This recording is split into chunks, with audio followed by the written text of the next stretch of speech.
Hey guys. Cheers, my dears. It is Thursday. It is 6:00 in the evening on yet another day. Clearly, May is identifying as November this year in the UK. Diabolical weather it is. Welcome to the ABC of CBD. This is show number 34. Unbelievable. Ollie and I, who have never met, have spent 34 hours together just doing these shows. Thank you so much for listening to Men's Radio. www.mensradiostation.com. You can see us on Twitter, and of course on our YouTube channel. If you do visit us on our YouTube, just Men's Radio Station on YouTube channel, please hit the like button, hit the subscribe button. It means so much to us, and it'll take you 7 seconds, if that. Lee Mallet, good evening to you. What's up, Lee? What's up? I don't know. What up? If I had a hammer. Anyway, listen. Do you remember the Budweiser advert? Do you remember that? Is that of course, cool anymore? What's that? It's done, isn't it? It's like 20 years old now. I had to do a COD version of it for a radio station. It was very, very odd. Anywho, we've got a very exciting guest who I've just met. We've been chatting for a couple of minutes, and I think we're all in for a treat. Wherever you're listening, all around the world, thank you so much for joining us. And now back to our host, because I'm just the passenger here, he's good, guys. Lee Mallet's good. Okay, Mr. Oliver Mammon. What's up, guys? So today we're going to talk about mental health. I know it's incredible. So we're going to talk about cannabis, mental health, and the truth behind it. Our guest today is Dr. Rebecca Moore. She's incredible. She's been a doctor for like 20 years. So she's a real doctor. You know, she's not someone who's pro cannabis. She's someone who's been through the system and. She's no, but you know, you have some people, you know, like dentists are not real doctors, and you know, paleontologists are not real doctors. Whoa, careful with the dentist thing. Just throwing it out there. Do you know what I mean? Like if I get a dentist to come on and be pro cannabis, I'll be like, well, he's a dentist. Do you know what I mean? Like, yeah. like we have a consultant psychiatrist. You want to get that dentist. True. That is very true. I love dentists. All of you dentists, I love you. I'm very excited, Ollie. I'm sorry to interrupt, but I am very excited because, you know, the whole tenet of Men's Radio Station and Women's Radio Station is all about mental health and well-being. So I'm doubly thrilled, not just to be doing this show, and hi, Melanie Hutchins, hi to you, but to be doing a show which revolves around mental health. Back to you, Ol. And it's really important that we shed some true light on this subject. Before I move in with my introduction and we bring the guest on, let's play the advert and then we can move swiftly on with the show. Yeah? Good. I'm sure you've heard before that good quality CBD needs to be really, really expensive. This is the new view of CBD. A product created by users for users. A product at an affordable price, available everywhere, at any time, at the simple click of a button. Just CBD and MCT oil. No additives, no preservatives, and no flavor enhancers. It's a simple subscription-based service. The cleanest possible CBD delivered to your door for the lowest possible price. Your product, your rights for the lowest possible price.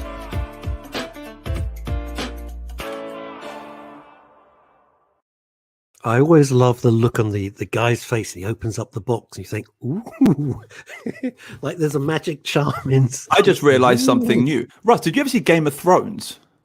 Did I ever see it? Yes. So I'm just saying that the delivery girl has got a bit of Sansa Stark. You know, she's got like that Kiss by Fire sort of look about her. I'm sure if she turned around, it would be Sansa, but I just want to throw that out there. Never noticed that before. We don't mess around with our Tincture Club adverts. If we're going to get anybody, they're going to be from the Game of Thrones. Star of Game of Thrones. Guaranteed. You know, we don't just have anybody. Anyway, on with the show. Mental health special today, and hopefully we shine some good light on the subject. It's a very expansive subject what we're about to dive into, so we might need a couple of shows. I might bring the doctor on if we don't reach the end of what we want to talk about today. But I mean, I really wanted to dive into this subject, and I wanted to get a like an official opinion, if you know what I mean. I wanted to get someone from a position of authority. So I'm going to do my introduction, then we'll bring on the guest. So one of the main demonizing facts surrounding cannabis consumption globally is the supposed impact cannabis has on mental health. Ideas surrounding the predisposition of cannabis users to mental health issues has been at the forefront of cannabis education for generations. This intrinsic link has been spoken about for decades. if not centuries. For generations, it has been believed that cannabis will cause mental health issues for all potential end consumers. The risks associated with cannabis were deemed to be life-altering, damaging, and threatening. Cannabis will cause madness. That was what people believed. Unfortunately, assumptions relating to the harm caused by cannabis have plagued this emerging medicinal space, and any positive association cannabinoids have with health have been shadowed and drowned by this overbearing, over-discussed, unsubstantiated fact. Now, as a global population, we now know better. But unfortunately, irreversible damage has been done, and the stories that we have heard for many years regarding the negative associations of cannabis are fully ingrained into the way we think. Over the last couple of weeks, we have discussed the demonization of cannabis, the false information surrounding this plant, and the associated legal repercussions. The myths affiliated with mental health stemming from cannabis have been at the focal point of a political crusade against cannabis, culturally, recreationally, and medicinally. These myths carry so much negativity for cannabis and its end consumers. These myths have dictated our laws, they have dictated the way we have been penalized, and worst of all, they have dictated what we know to be true. So lies have convinced us of a reality which is not real. Today, we shine some much needed light on this subject, the subject of mental health and cannabis, hopefully bringing some clarity to the topic. In recent years, as understanding and dialogue around the benefits of cannabis have started to become more mainstream, the shadow of mental health still follows cannabis as a demonizing fact, and it is very scary and damaging.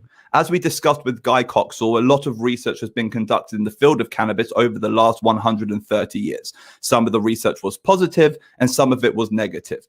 However, some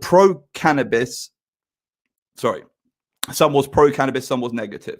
A fair balanced argument was created. However, we were only taught one side. We've only been taught over the last 100 years the negative impact of cannabis, and a lot of the positive research which has been done, things like Queen Victoria's study, things like the LaGuardia study, which were brought up by Guy Coxall in his most recent report, were kind of pushed under the carpet, and the positive effect of cannabinoids on the human body were kind of removed from public thought.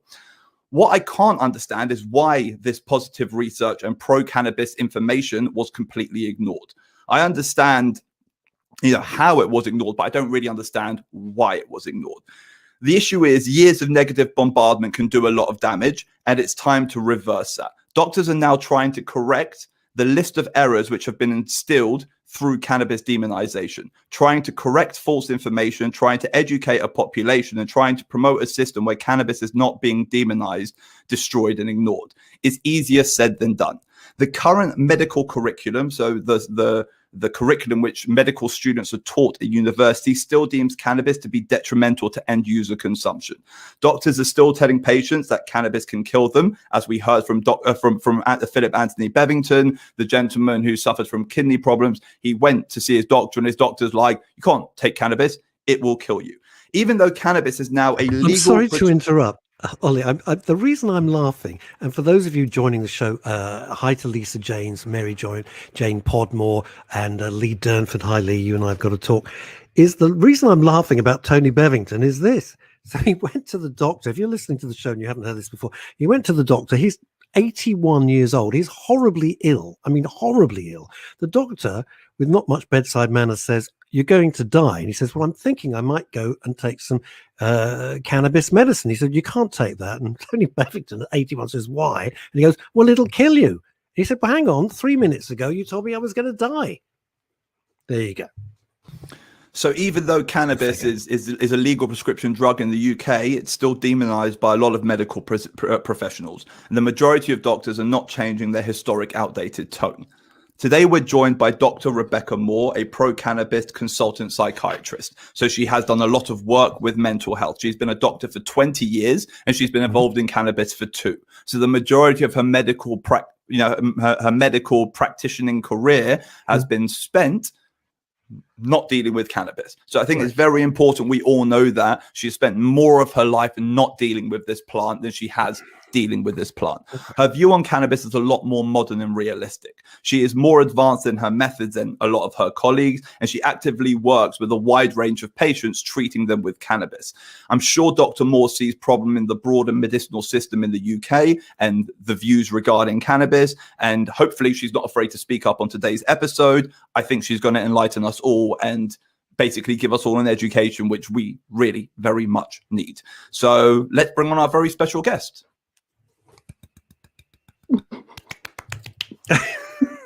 Timing is everything. Hello. What's up, Doc? I'm good, thanks. How are you? I don't want to be rude, Rebecca. I've been sitting in reception here for 25 minutes. I had a 6 o'clock appointment. Sorry, just back at the a little bit of videography, GP humor. Okay. Yeah. Thank you so much for joining us today. That's okay. Really, thank You're you so welcome. much. But actually, more importantly, thank you for everything you do for people who need your help. I think it's very important because I have a feeling if I don't say that now, we're going to carry on with the episode and I'm not going to be able to say that. Thank you so much for stepping up to the plate. I mean, based on my recent analysis, I think there are like 60 doctors in the UK who are actively prescribing cannabis. So, I mean, thank you so much for just stepping up to the plate. But there are about 10,000 doctors in the UK, 15,000 doctors in the UK, and 50 of them are prescribing cannabis. So just to put things in perspective, it's like 0.025% of the entire population of doctors on our little island actually work with this plant. So I just want to say thank you so much, Rebecca. Thank you so much, Dr. Moore, for actually doing what you do for patients out there who need you. I mean, it's incredible. So thank you so much. It's where you say no problem. It's my pleasure. I mean, like, it's all good. It's fine. It's fine. It's fine. It's fine. I thought that leaving that Pinterest gap was brilliant, Rebecca. I like you straight away. I was just listening so hard to you, Ollie. I couldn't. Well, don't. Yeah. It's a good introduction, Taking right? every 10th word. It was a very good introduction. So bang on. So let's talk about you. So you've been a doctor for 20 years. Okay. You've been a consultant psychiatrist for 20 years. Okay. How did you enter this space? What made you choose to, in the last 2 years, what's made you choose to come into the cannabis space, and why you, why not your colleagues? What makes you so different? Why do you see what they don't see? I mean, just answer all of these questions, which I'm going to be throwing out at you. Let's start with this. Why did you enter the space? One at a time. It's okay. Sorry. Okay. Very excited to have a doctor. Yeah, I can see. So I've been interested in it since about 2015, probably. When I traveled to the States a lot, and I was really aware of how things in the States were much more advanced. And I worked in a couple of clinics with doctors there who were using CBD, who were prescribing. And it always comes back to the people that we're working with for me, because, just seeing people come in reporting these, immense changes in their quality of life, about their pain, about their mood, about their sleep. So I just thought, wow, I need to know, more about this as a choice for people, as an option for people. And so then when, I was aware that things were moving forward finally in the UK, I was just really keen to be involved from the very beginning. And also, I think, it's really exciting as a practitioner to feel like you're at the beginning of this new field of medicine, that, you're sort of pushing the frontiers of different ways of thinking. And that's just really appealing to me as well. Personally, I think it's a really amazing, sort of dynamic, rapidly changing field of medicine. And it's good to be involved in that. Rebecca, can I just ask you this before, because I know Ollie's got talk. I want to get this conversation going. I just, so after last week, I wanted to have a list. Oh, bless him. Bless him. I never make one note. It kind of shows. Anyway, when you decided to do this, and I totally get that you wanted to be part of the brave new frontier. I totally get that. Did your colleagues support you on this? Obviously, I'm not asking names. I mean, generally speaking. No, did they just say, what the hell's happened to Rebecca? She's gone round the bend. I think it's fair to say it was very mixed. So some people, I think, were very supportive. Some people were very curious. Some people really wanted to know more. a lot of people were very overtly critical. Why are you doing that? Why would you want to do that? What's the evidence? So very, very mixed. And, can I just finish one thing? Sorry. It did make it feel quite scary in a way. Amazing support from colleagues and peers that are in the field. But it felt like sort of sticking your head above the parapet a bit, because myself and a couple of other colleagues were some of the very first prescribers in the UK, and a lot more people have come on board now, which is brilliant. But it did feel a bit scary, to be truthful. Yeah. I think it's also important to say that you work with psychiatry. You don't work with like pain management. Okay. And what I found is like the doctors who deal with pain management are a little bit more, they have a problem they want to deal with, and they know cannabis can deal with that. Because you're dealing with psychiatry, you've got this whole wall of problems which you kind of have to go up against, this mental health issues and the psychosis issues and everything like that, which I assumed your colleagues are more likely to, like psychiatry-based colleagues are more likely to throw at you. Now, one thing which I wanted to ask just quickly as a sort of secondary question, did you find that maybe the colleagues who were kind of promoting you to do it were also keeping their head below ground? So like, it's great you're doing this. You're like, why don't you join me? And they're like, well, I'm not going to do that. Did you find there was a lot of that as well? That, people were almost encouraging you to kind of jump off the bridge first? No, I don't think anybody was sort of encouraging me to do that. But I think there's a lot of people who privately would say, I think it's brilliant, I think it's great, but wouldn't publicly say it. Right. So I think there's a lot of interest and curiosity, and there's a lot of people, for example, that are coming to training, but that isn't translating into the number of prescribers. So people want to come and learn more, but then most of them don't go on to prescribe. So there's still a big sticking point between people being interested, but then still not wanting to prescribe. Do you know why? See, here's an interesting point, Dr. Moore. I'm being more formal now, if you notice. You don't have to call me Dr. Moore. No, I do. You've got a doctor in front of you. This is marvelous. She's really good, so she deserves to have the doctor there. That's the most important thing. So it's like, goodness sake. Absolutely. Lee Mallet says, it's really interesting because this is really echoing what you're saying. I face the difficulty of explaining the benefits of cannabis to the public within my store for 15 years. Blimey.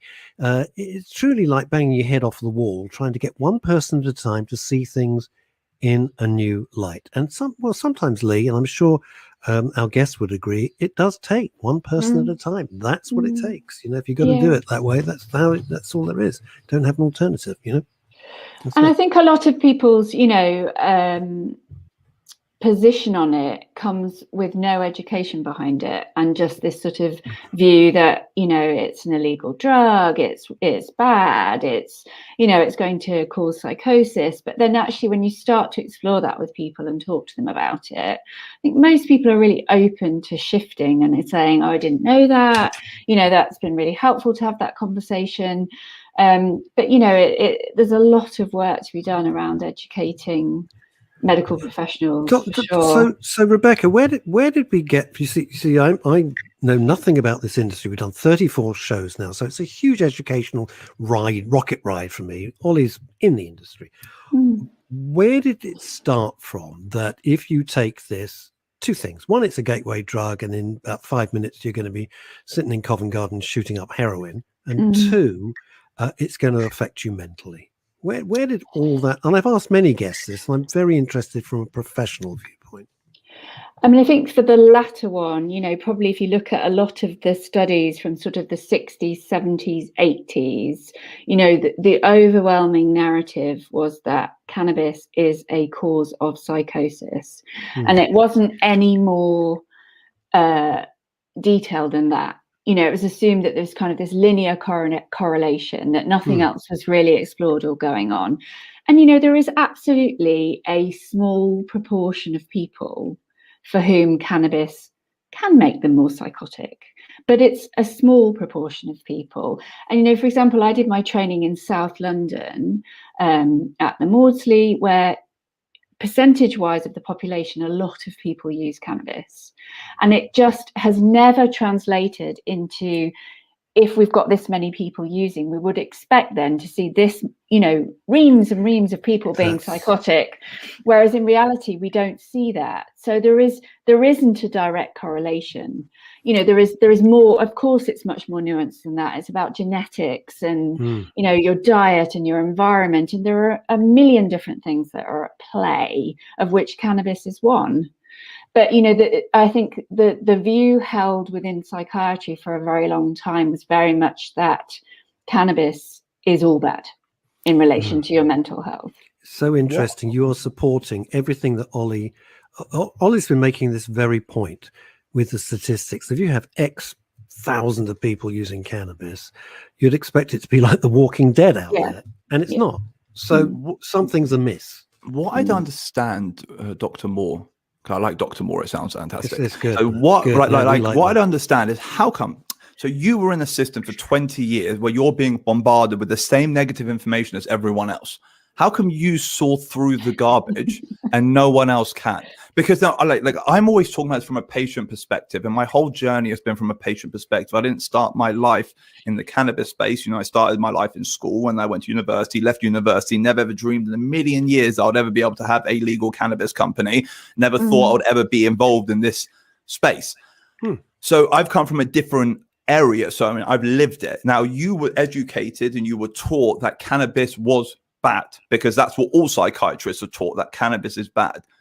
How come the tricks didn't, how come like that I don't know, education didn't stick with you and you kind of just shrugged it off? Like, you know, 90% into your career, you were like, you know what, actually I'm going the other way. How did that happen, and how do we make that happen with everyone else? Well, look, it's not about, you know, shrugging it off. It's about being a scientist. It's about questioning data constantly. And above that is listening to the people that you're working with, you know. And so what you've also got running alongside that is hundreds of thousands of patient stories of how effective and helpful this is for them. And, you know, you ignore that at your absolute peril.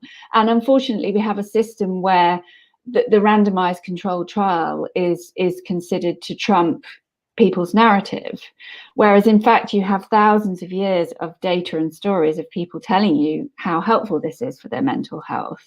So I suppose, you know, for me, I have seen cannabis be harmful for people's mental health, and I would not deny that, but it's about seeing the whole picture. It's about listening to people telling you about their experiences.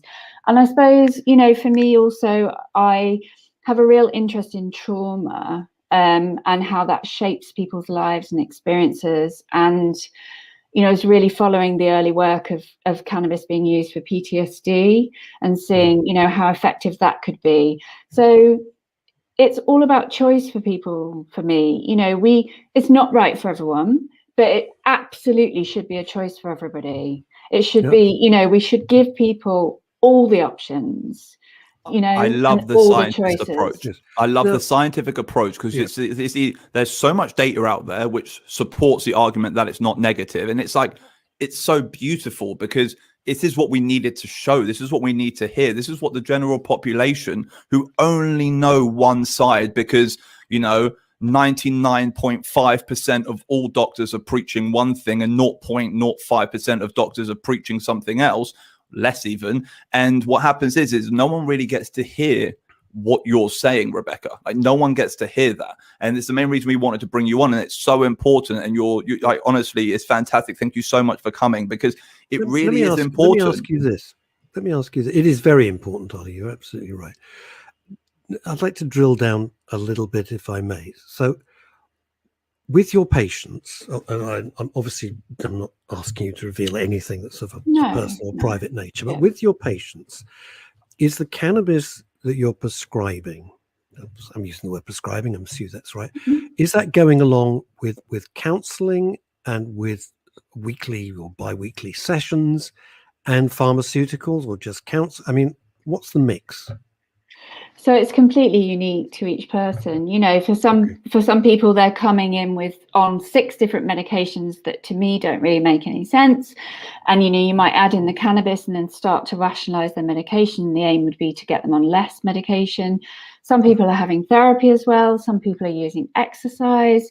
You know, it's got to be bespoke to each person. Yeah. You know, I don't really like kind of tick boxy medicine. You know, I think you listen to that person and what they bring to you and what they want from you, and you work collaboratively together. I don't want to tell somebody what to do, because no point if they don't want to do it. You know, you want to work together. But, you know, most people coming to clinic, I suppose, would probably have on the whole tried numerous different things and either had severe side effects or, you know, felt that it just didn't quite suit them, or they've tried lots of therapy, because, you know, to prescribe, we have to fulfill this criteria of last resort. So we have to evidence that people have tried lots of other things before we prescribe cannabis. So, you know, lots of people often have come in and they've had years of trying things and nothing has never quite worked for them. Yeah. So we've looked at it from the side of your colleagues, with some being pro and some going, I won't touch it with a barge pole. When you're sitting with a patient, when you come up with, have you tried cannabis, what is their reaction to you as a medical professional? Are they surprised or delighted? I think people, you know, some people are really delighted because they're just thrilled that this can be an option for them. It can be a choice. I think most people are really honest. They will tell you freely what they've tried before, and it's all about you know, making them feel safe to be able to tell you that. And some people, you know, I think most people are really curious. Most people are really open to it.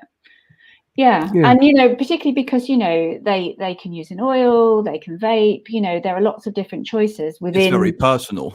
Exactly. Yeah, it's completely personal. And, you know, for me, I really like the fact that, you know, instead of it just being, this is your tablet, it's one dose, this is your tablet, this is it, this is, you know, how you take it. You can say to people, you can change when you take it, you can change how you take it depending on your mood. You know, it's really beautiful and personalized for people, and that is empowering for people. Yes. Dr. Moore, it's also like, so I have Tourette syndrome. I take a tablet called Depakote. All right. I also medicate with CBD, but I've been taking Depakote since I was 7 years old. So the fact of the matter is I haven't stopped it. My doctor's actually in discussions with me at the moment about potentially taking me off because he doesn't think that I need it, because he thinks it's not right for my Tourette syndrome anyway. Now, he wants to change it because in his mind, like, it's that whole idea of, you know, if it's broken, you try and fix it. If it's not broken, you leave it the same. And he's basically looking at me and was like, I'm not saying it's broken, but it's not working. So, I mean, this is not like the Depakote you're taking, the 500 milligrams a day. It's not making a difference to your life. So we're going to try and remove it. So I assume that's the way doctors look at it. You know, if it's not broke, don't fix it. Does that mean that you see the current psychiatry industry as slightly broken, hence why you're trying to fix it? No, I mean, there are lots of psychiatrists. That was an assumption, by the way. I'm just throwing it out there. It's a leading question. It was a leading question. It was. No, I'm not going to go down that path. There are lots of colleagues that are unbelievably skilled and talented and wonderful psychiatrists, and I don't believe that the entire system is broken at all. You know, there are huge pressures on the system. COVID has exacerbated that. There are long waiting lists. You know, there's not enough money. There's not enough money put into mental health. You know, there are years of reasons why the system was really working flat out all the time. But I think, you know, sometimes what can happen for people is that they fall between services. You know, the whole way we work, I feel, is far too reactive rather than preventative. We wait for people to be in absolute crisis often, and then we offer them a service. You know, whereas of course it should be the other way around. And, you know, cannabis, it can work really well with that, because it can mean that people aren't getting to crisis point and they aren't having the sort of extremes.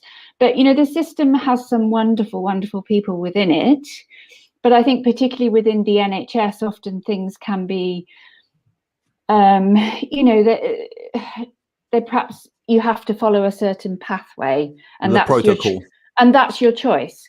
Whereas, I think that's not going to fit everybody clearly. And what you really want is to have people be able to go in the way, in the direction that works for them. So, I think cannabis is great sometimes for that, in offering more options. And it might sit alongside other prescribed medication. It might sit alongside therapy. We can co-work with the NHS as well. Amazing. I think we should all collaborate together more. I'd like to, let me catch up on some of the comments here, if I may. Mary Jane Podmore. It's a shame your name isn't Mary Jane Podcast. That would be genius. Be the change you want to see. I love that. Isn't that cool? Be the change you want to see. That's great. Sandra Brady, we are watching. She's probably from the Inland Revenue. That's quite scary, actually. Craig Richard, who sounds like a cross between Cliff Richard and Craig David. Hopefully they will replace Bedrocan. Craig, I'm showing my ignorance. I don't know what that is. Bedrocan's what Taneem Montgomery's daughter takes. It's the product they were taking from Holland. Right. So many examples I get to throw out to Russ, and he knows exactly what I'm talking about when I throw out a show example. Now I'm a bit of a PhD in this. Hopefully they will replace Bedrocan soon with something much better. Barry J. Allen, the Flash as we call him, very informative. Thank you, Barry.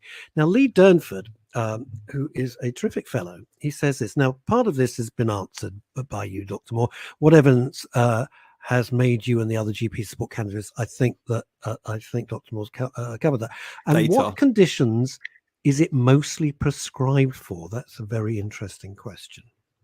Yeah, so mental health wise, it's prescribed for anxiety, depression, ADHD, PTSD, OCD, which is obsessive compulsive disorder, insomnia.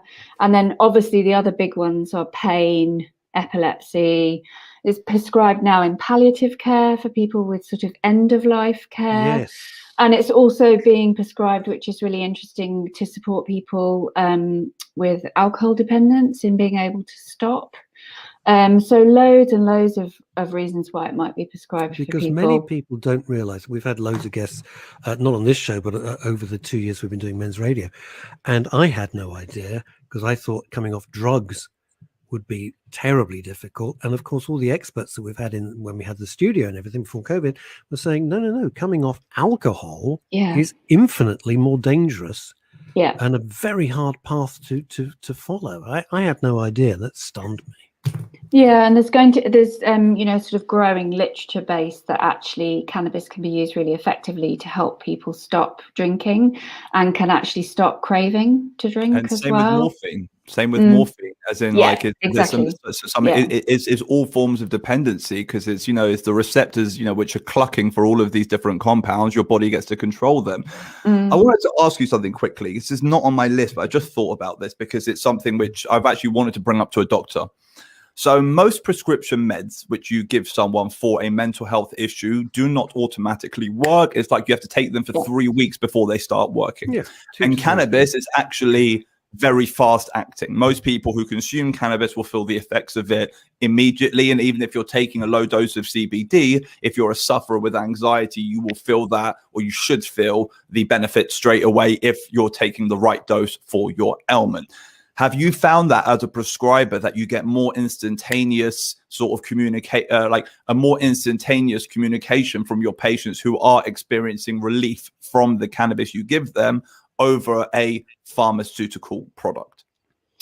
I think it depends. I mean, I think if somebody's vaping, then yes, they can often feel an effect very, very quickly. So for sleep or for pain or for anxiety, for sure. I think with the oils, it takes a little bit longer. And I normally try and set a framework for people just so that, they're not getting frustrated. I think a lot of the oils people find a cumulative effect, and really you need to say to them, actually it might take 2 or 3 months before you really notice this, because some of the changes can be quite subtle initially for people, I think. But for sure, I've had people with chronic insomnia that haven't slept for years and years and years, and within a week of taking oil at night, they're sleeping. I did that for wow. I did that for you, mate. Russ, I did that for you in the first week of this show. I just can't remember all. Yes, he did. Yes, he did. I just went on. He did, because I have shocking. I don't get to bed between it's incredible people's response. Yeah, it's incredible people's response. It is incredible, but it's very rare that you're getting feedback from people. this is miraculous, this is life-changing, this is, you know, and literally I get it multiple times a month with medicinal cannabis. It's Amazing. so satisfying. So wait, as a rephrase that. clinician. So you're saying that usually with most medicine, so most pharmaceutical medicines, you won't get that response from a patient, but you're saying with cannabis, you are getting that response from a patient. Yeah, I mean, I think for sure you'll get, you know, medications that people find helpful, but I think you rarely get somebody saying, this is life-changing, this is miraculous. Whereas, you know, I've had lots of people say that to me about their medicinal cannabis. I think particularly with trauma and PTSD, it can be really, there's something going on with the way it works that it just seems to affect people's whole memory in a really amazing and fascinating way. And I'm really looking forward to there being more and more research about this. So what it may, I'm putting it in very simple layman's terms, if I may. It takes away the bad memories of the trauma. Is that what you're saying? Yeah. So with PTSD, basically, it's a memory disorder. So instead of you sort of filing away your memories into your long-term memory, they just sit in your head all the time. Ooh. So you're constantly reliving and replaying things, or that might be also in nightmares in your dreams. Yeah. And people talk about the memories. The memories reducing, those traumatic, distressing memories reducing. It works really well for nightmares for people. But also I've had lots of people talk about the fact that they've started to remember positive memories, that it was almost like there was no space in their mind because they were constantly full of negative memories. Yeah. And as they've disappeared, they've started to be able to think and remember events that they haven't remembered for years as well. So really incredible to watch people go through I'll tell that you what else, process. if you want to lose your memory, take statins. Yeah. Jesus. I thought it was shocking. Anyway, that's another story. And you're not Doc, that. So as someone who's, I've gone through trauma in my life, cannabis has really helped me. I found that there was always a really nice correlation between cannabis and the narrative cure. So, you know, like the idea of like Foucault's narrative cure, where you basically, you depict and you write your trauma. And I always found that, you know, it was like a really good kind of a self-imposed therapy, which I put on myself. Ollie, there's a load of people watching and I'm lost here.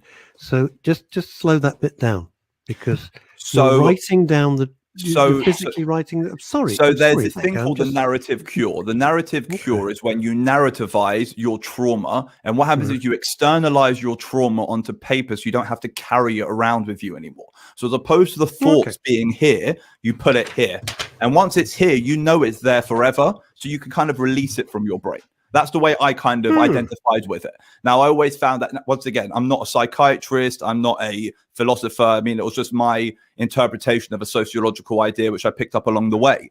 But I found that it really helped with cannabis. And I found that a lot of the time, what I was writing wasn't necessarily what happened, but it was the way I felt that it happened. And it kind of, it was an incredible sort of, you could call it therapy. Do you know what I mean? It was an incredible therapy I put myself through. Well, it's journaling. Right, it's, you know, it's essentially journaling, and there's a lot of evidence about the use of journaling in trauma, and you describe it really well, Ollie. So you take it from your mind and put it on paper, and lots of people talk about feeling sort of lighter, or that they've got rid of something.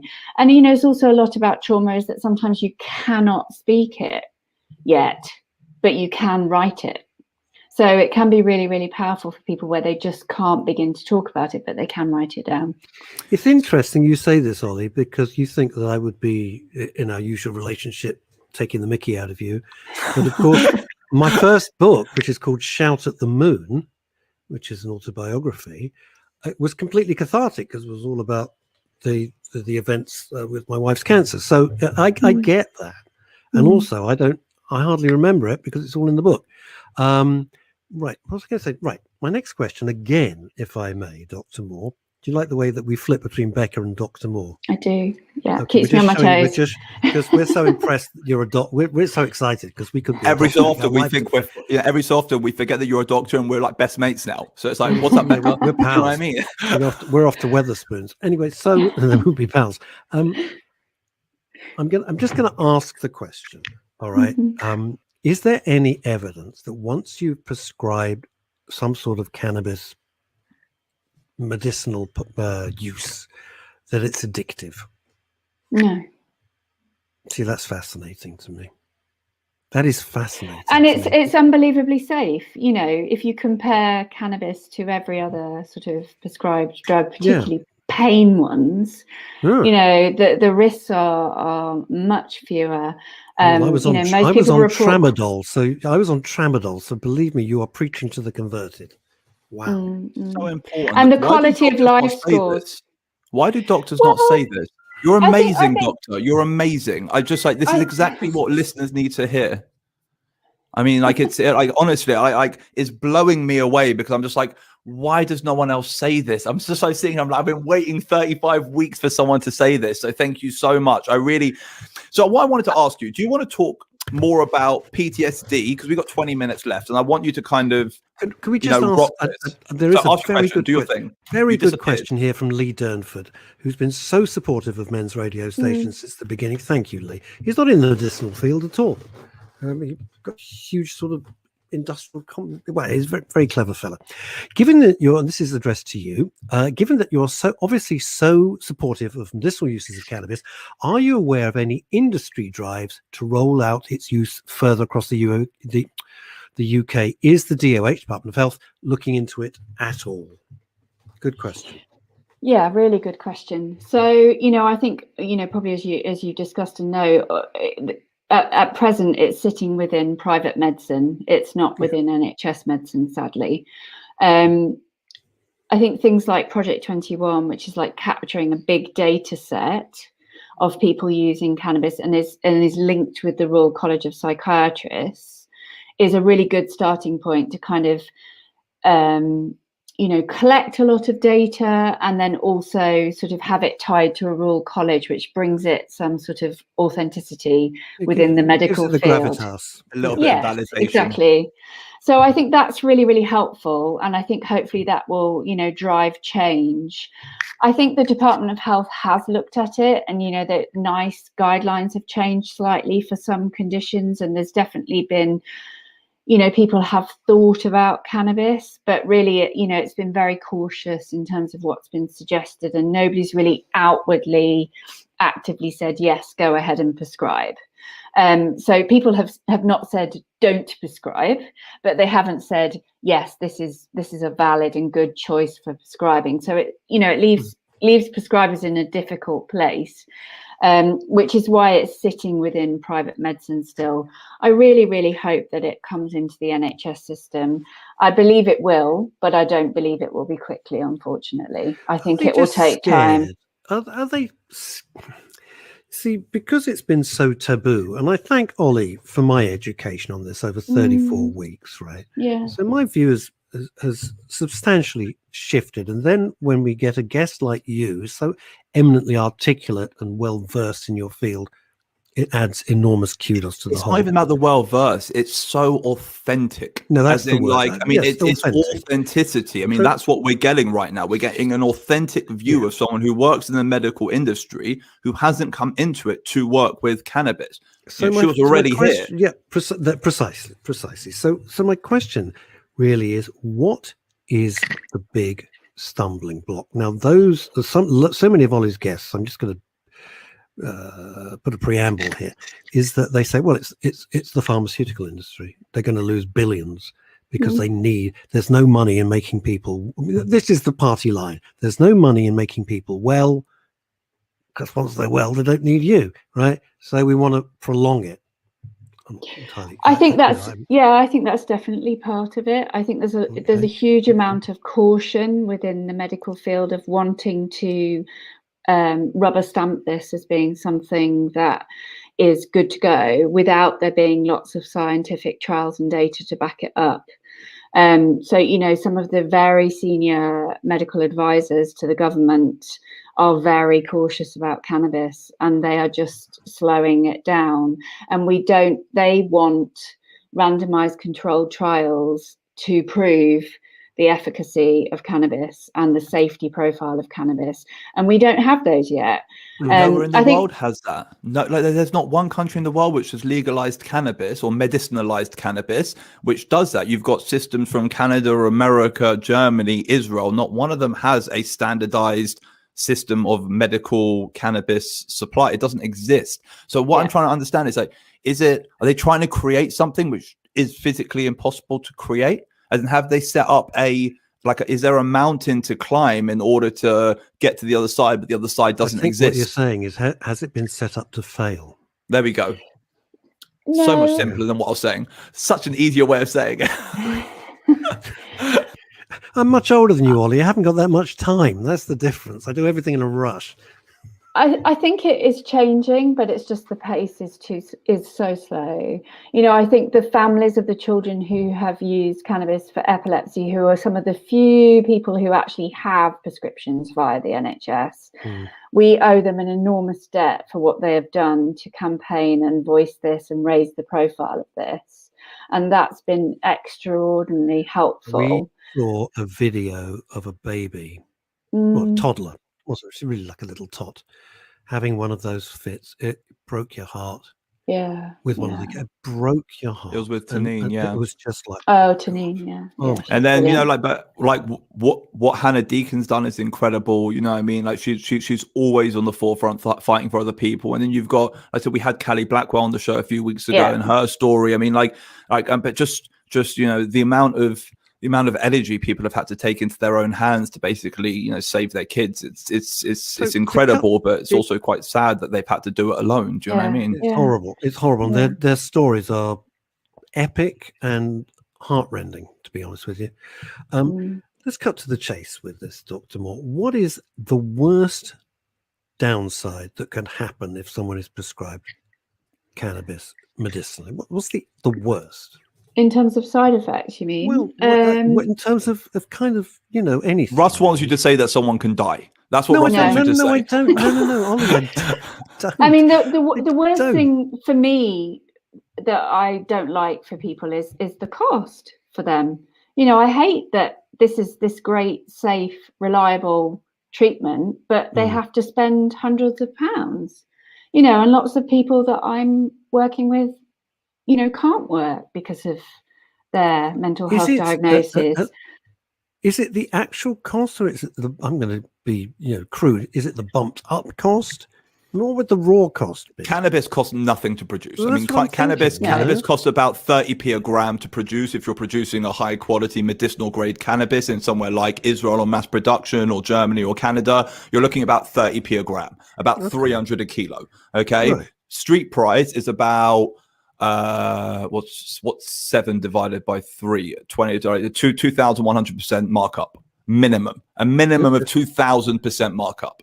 So which is insanity when you think about it. Like the average manufacturer to retail markup is like 7 to 10. So I mean, there's a markup of double, if not 2.5 times what the average consumable product would have. Now, if you go to America, you can find cannabis for very affordable prices. Same in Canada and in Israel. Prescriptions are affordable. It costs like 50 to 100 quid a month for your prescription, and your prescription can be up to the equivalent of £500-600 worth of cannabis in the UK a month. So I mean, the prices are there, and also they make money. It's not a charitable system. It's a system which people pay for, and it's a system which succeeds. I mean, there's enough money to make that system generate, and self-sustain. It's a self-sustainable system at that price. There's no exterior funding or anything. And it's a shame because, we don't have anything like that in the UK. There's nothing in the UK which prescribes to patients in the UK. Is there? No, I mean, there's some subsidized schemes, and some clinics are starting to set up charitable parts of the organization that will allow people to access for slightly cheaper. But no, I mean, most people are spending between 200 to, £1,000 a month, potentially, depending on what they... £1,000 a month? Well, Tanine's paying £1,000 a month, like 1,300, 1,400. Yeah. For her child. Yeah, I know. Yes, for epilepsy, it's huge, the cost, because they need such high doses. And that's why people are saying we need to find a new source for Bedrocan and Bedrolite, because Bedrocan and Bedrolite are the go-to for epileptics. But however, it's an extortionate price. And there are other products which are not equivalents. They're called subsidiary products. Okay, they're similar, but they're not the same. and they don't have the same effectiveness according to a lot of the parents who do prescribe their children. It's a hard world. However, we've got 10 minutes left, and we have Rebecca Moore here, who's amazing, and I want to focus on psychiatry for the last 10 minutes. I just wanted to ask you one thing. I want to go back onto PTSD because I feel like it's important, all right? And I want to focus on the fact that there's a big push in America because America respects its veterans, and there's a big push to kind of help the veterans in America. And in the UK, we don't have that. And there are a lot of veterans who do suffer from post-traumatic stress disorder who are left alone. What are the drugs given to post-traumatic stress disorder sufferers when they're not consuming cannabis? And as a psychiatrist, does it hurt you to see patients not getting something that could literally help them? Because it's not even on the register in the UK, is it? As in, it's not as easy to get for a PTSD patient in the UK as it is to get for a PTSD patient in America. It's not, or maybe I'm wrong. No, it's unless you can afford to go to a private clinic. So in terms of treatment, it would typically be therapy, or the evidence base for medication in PTSD is not that great. So typically it would be an antidepressant probably for people, which can be helpful. But the main treatment offered would be therapy or EMDR, which is a particular type of therapy. Whereas in America, you know, they have, like you say, they have whole hospitals just dedicated to care of veterans, and they're amazing in terms of what they offer. But you can get treatment for PTSD here with medicinal cannabis, but it's just you have to pay for it privately. But that's what first got you into this industry, though, isn't it? I remember you saying that was around 2015. You were looking at all the research going on in America, and you were looking at almost like that was the first thing which basically drew your attention to this industry, was the PTSD and the effects of cannabinoids on PTSD. Now, I wanted to ask, majority of the time when they're using cannabinoids on PTSD, are you using a CBD concoction or a THC concoction or a blend of the two? And then like how are patients like administering themselves? You know, I want to kind of give PTSD patients out there an idea and an insight into what could potentially help them if they're left in the dark. Yeah, so look, you know, there's no one size fits all, but of course, broadly, I would use, you know, I've found that using a balanced blend works really well for people in the day. And then at night, I would give them something specifically for sleep. So either, you know, vaping a sort of indica type flower can be very, very helpful, or using an indica based oil I've found to be really helpful for reducing nightmares and getting people to sleep. And then, you know, sometimes people will play around with different blends, you know, and see which one works for them. But for PTSD, I think personally that you need CBD and THC, because you need the THC for the kind of trauma reliving, which is almost like a sort of obsessional. It's not psychotic, but if you think of it as perhaps lying on that spectrum, the THC really helps with that.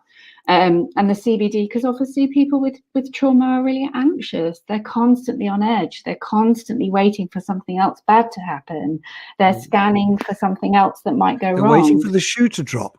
Exactly. They're waiting for the other shoe to drop, as they say in America. Can people go to you, Dr. Moore, or what's the process that one could come and find you? I mean, is it a complicated process? Do you have to come through a GP? How does it work? So it's not complicated. I mean, there are several private medicinal cannabis clinics in the UK now, and they're growing. There's more and more of them. You know, I work for a couple of them. There are lots of other psychiatrists as well working for them.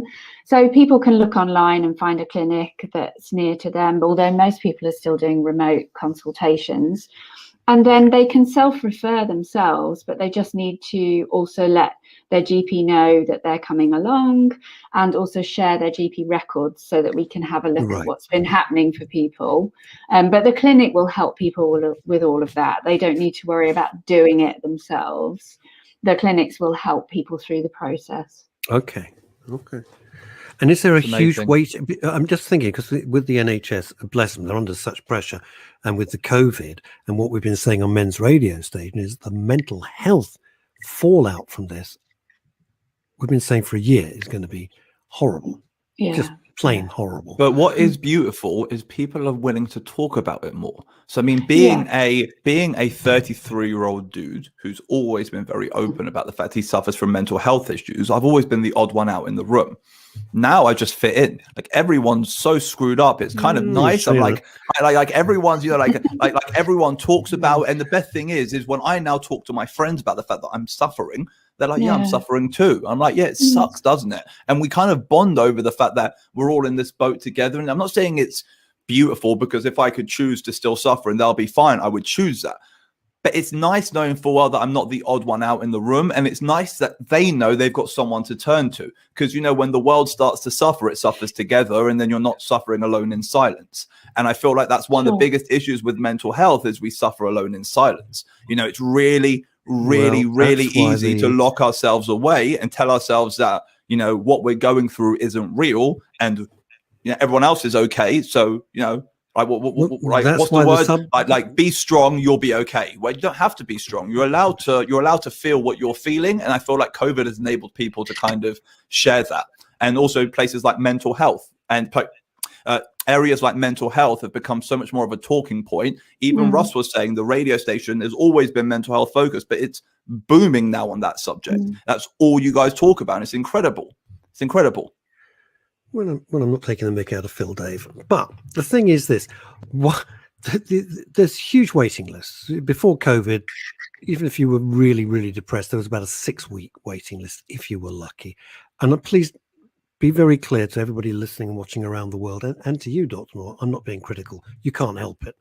You know, you're trying to get so much down a hose pipe, you're going to have a backup, right?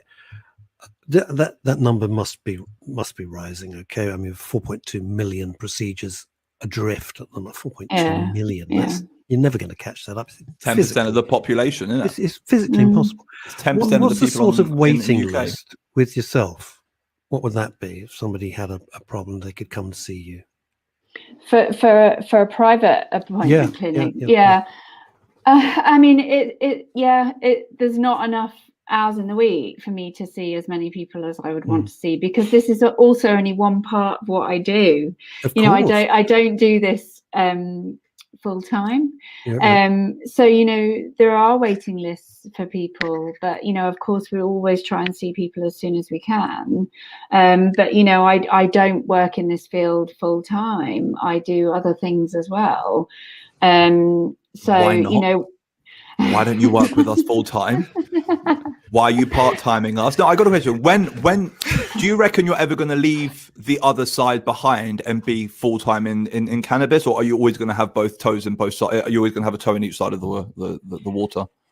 I'm sorry to break it to you, Ollie, but I'm not going to leave my other part, because my other part that I do, is working with pregnant women to support their mental health and around, you know, birth trauma, and that has been my love and my passion for a very long time. So I'm going to do both, and I'm going to do as much as I can, but, you know, I'm only human too, and there's only so many hours we can do. What we need is more people to come alongside us, you know, that we can mentor and support. And, you know, it's a fantastic place for psychiatrists to work. So I just really hope that more people will feel able to begin to prescribe.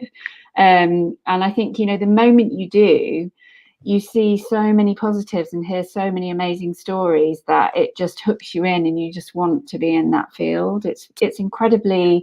So how do we get them involved? It's education, isn't it? It's training people at medical school. It's challenging the stigma, the stereotype. It's actually listening to people when they tell their stories. You know, it's listening to Hannah's story. It's listening to Tanine's story. It's, you know, why don't we listen to that and see that as being something that is more important, perhaps, than getting another trial? You know, this is people's lives. This is, you know, it's so powerful. It's a very weird thing, because I always come away very effective. Well, not every week, Oliver, but most weeks I come away with the guests. I'm very effective, especially when they're telling their personal stories. Yeah. And you think, well, they shouldn't be going through this. You know, whatever your views, they shouldn't be suffering like this.